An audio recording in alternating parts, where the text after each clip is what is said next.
Assalamualaikum warahmatullahi wabarakatuh. Nama saya Muhammad Arik Arifin. Nama saya Syekhul Islam. Di sini kami akan menjelaskan singkat mengenai pemikiran nasionalisme ala Bung Karno. Tentunya pemikiran beliau itu datang dari pengalaman-pengalaman serta pembelajaran yang beliau dapatkan dahulu. Ayah Soekarno merupakan priai Jawa bernama Sukemi Sosrodihardjo, dan ibunya merupakan bangsawan di daerah Bali. Beliau bernama Ida Ayu Nomanrai. Dahulu Soekarno bernama Kusno, yang artinya telinga. Jadi waktu kecil ternyata Soekarno sering sakit-sakitan. Akibatnya pemikiran dari kedua orang tua Soekarno akhirnya mengganti nama tersebut karena dianggap kurang baik. Kemudian adapun genealogi atau orang-orang yang menjadikan beliau di masa mudanya menjadikan beliau seperti saat ini. Yang pertama ada guru beliau sewaktu remaja bernama Cokro Aminoto. Beliau merupakan guru dan notabene merupakan pemimpin di Sarekat Islam. Jadi Soekarno secara tidak langsung belajar tentang pemahaman tentang Islam, tentang perjuangan hidup. Di lain itu, teman-teman kecilnya juga ada teman diskusi ya. Ada Semaun, Darsono, Musol, dan Kartosumiryo. Dan secara tidak langsung pula, akibat ada teman diskusinya itu Soekarno belajar pemahaman yang agak ke kiri-kiriannya. Iya, terutama dari Semaun, Darsono, Musol. Dan gue belajar keislaman dari Pak Cokro. Tidak sampai di situ saja. Tidak ada Soekarno tanpa masa sebelumnya. Artinya kita belajar tentang konteks zaman. Soekarno yang sekarang tidak mungkin ada tanpa ada penjajahan, tanpa ada beliau dulu diasingkan ke Bengkulu. Iya. Bahkan di Bengkulu beliau belajar dan menjadi guru. Iya, di sekolah Muhammadiyah. Selain itu, beliau juga termasuk orang yang ikut serta mendirikan Partai Nasional Indonesia (PNI). Oke, bisa lanjut. Iya.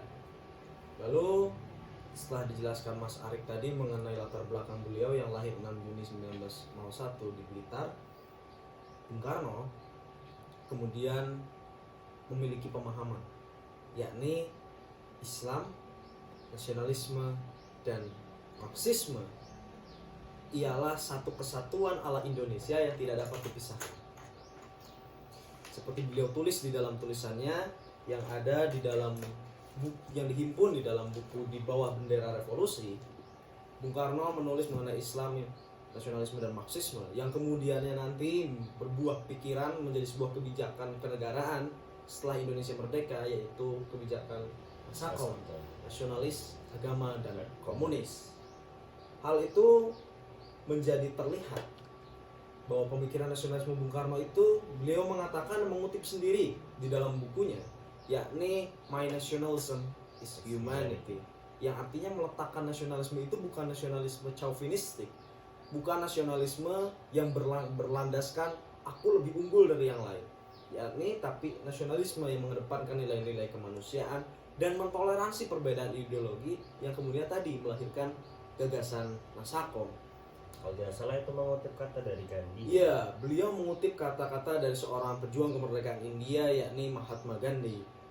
Dan beliau juga kemudiannya kita kenal mengutarakan pidato yang sangat hebat pada 1 Juni, yakni pidato mengenai Pancasila di sidang BPUPKI, yang kemudiannya melahirkan sebuah konsep kebangsaan yang sangat luar biasa yang merangkumi 5 hal.